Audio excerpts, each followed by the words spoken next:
These are some unusual pictures of Kim Jong Un, North Korea's supreme leader. Unusual because they show him in a context we don't normally see him. Let's zoom back a bit. All these people around him are scientists. Thanks to their research, North Korea has developed its weapons of mass destruction. But they didn't do this alone. North Korean scientists have long tried to partner with foreign universities. And some of these collaborations may have been Trojan horses used by the regime to access sensitive information. So, we took a closer look.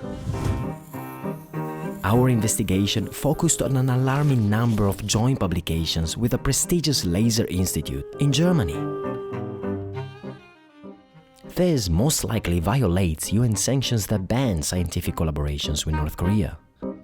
So, how was this collaboration possible?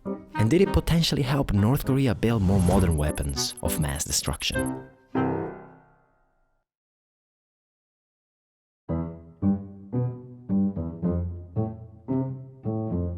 Our story starts here, at the Max Born Institute in Berlin, or MBI. A prestigious German institute conducting basic research on lasers. In 2008 and 2009, MBI took in two North Korean physicists. Dr. Im Song-jin, who stayed for nearly 2 years, and Dr. Kim Kwang-yeon, who stayed for nearly 3. Both came with a German scholarship. Both work with MBI researcher Dr. Joachim Herrmann. The personal relationship, especially between Herrmann and Im, will play a crucial part in this story. But for now, all you need to know is that the presence of two North Korean physicists at MBI should have probably raised a red flag. North Korea conducted the first nuclear test in 2006. This is Katsuhisa Furukawa. He was part of the UN panel of experts that monitors sanctions against North Korea. The UN Security Council resolutions against North Korea was targeted at terminating, cutting off the country's capabilities to procure items and technologies from abroad for its WMD program. But the regime turned to its own scientists. Instead of importing weapon-related technologies from abroad, Pyongyang focused on developing its own. And it worked. Since its first test in 2006, North Korea has conducted 5 more tests with nuclear weapons, and more than 200 with ballistic missiles, especially this year saw an unprecedented number. Today, Kim Jong Un can boast that his claimed hydrogen bomb was homemade, but the science behind these weapons likely comes from abroad. For decades, North Korea has been known to have acquired and accumulated a significant amount of key information relevant to both missile and the nuclear program in the form of joint collaboration with foreign institutions. The James Martin Center for Non-Proliferation Studies in the US developed an interesting dataset to look into this concern. Basically, it counts how often North Koreans have published papers with foreign scientists. This graph shows that collaboration skyrocketed after the first sanctions of 2006 restricted technology transfer. In 2016, the UN Security Council finally decided to close this loophole. New sanctions forbade almost every type of collaboration. Unsurprisingly, the country mostly involved is North Korea's big brother, China. But second place goes to Germany, a liberal democracy and one of the UN's biggest supporters. So, how was this possible? Enter science diplomacy. Science is currently deemed as one of the key tools for diplomacy and also national security policy of many countries. Basically, it's one way to build trust between nations. For example, even as the Cold War raged, scientists in the US and Soviet Union worked together on a polio vaccine. Efforts like this helped build trust and eventually led to arms control treaties. Science is also crucial in solving common problems. like climate change, or in the case of North Korea, to monitor their active volcano. But there's more. Many countries, including Germany, have a constitutional tradition that guarantees freedom of science to protect its independence from politics. Nordkorea ist einer der größten Bedrohungen für die internationale Sicherheit und auch viele Forschung im zivilen Bereich hat Dual-Use-Potenzial.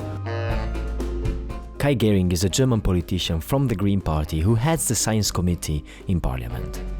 Wir müssen insgesamt bei autoritären Staaten darauf gucken, dass wir Wissenschaftsfreiheit auch international zum Durchbruch verhelfen, dass wir aber sehr klar unsere eigenen Schutzinteressen auch wahren und deshalb nur in Bereichen dann auch intensiv kooperieren, wo es unserer Innovationsagenda entspricht. Also zum Beispiel in der Gesundheitsforschung, aber nicht in Bereichen, die auch unsere Sicherheitsinteressen berühren können oder ihnen sogar schaden können. Da ist eine rote Linie. And in this case, a red line may have been crossed. Which brings us back to the NBI. Neither Kim nor Im are above suspicion. Im worked with scholars from a Chinese academy that could be linked to Beijing's nuclear program. Whereas Kim, in a statement, supported North Korea's building of nuclear force. After coming back to North Korea, Dr. Im in particular kept in touch with Dr. Herman. We reached him by email and he told us that they're still in contact. The last paper they published together is dated 2020. In total, 9 papers were published after the 2016 sanctions were introduced. And their subject is, well, very, very complex. The papers concerns fundamental research in the field of advanced physics and other advanced studies. But what matters in our case is whether the research has dual-use potential and can be used by the military. We asked 10 physicists and non-proliferation experts separately to analyze some of these papers. Some physicists considered them irrelevant to military applications. Many pointed out that everything in physics has a possible dual application, while others said they could be used to develop weapons, even if it's in the future. However, all non-proliferation experts were alarmed. A UN source who requested anonymity told us, "The possible military applicability of advanced research is notoriously difficult to substantiate and extremely simple to deny or conceal. But the threat of such knowledge transfer is dangerously real." Those papers published after 2016 appears to me to be a case of clear violation of UN Security Council resolution. So why did NBI researcher Herman continue to work with North Korean scientists? Well, that's exactly what we asked the Institute. We've also not really been aware of these scientific contacts. These are scientific contacts by a former employee of us who still spends part-time doing research at the Institute. This is Mark Vrakim, NBI's director.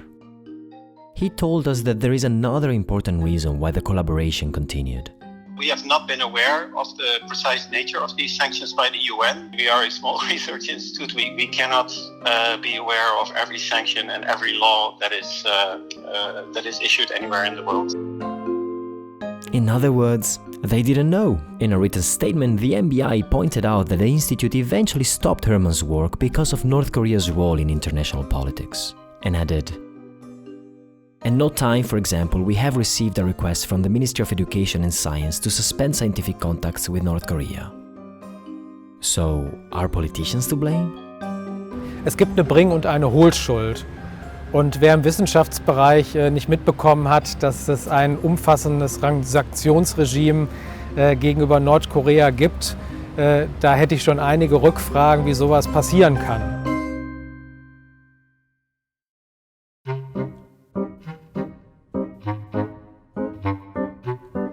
This case shows that autocratic regimes can exploit scientific freedom.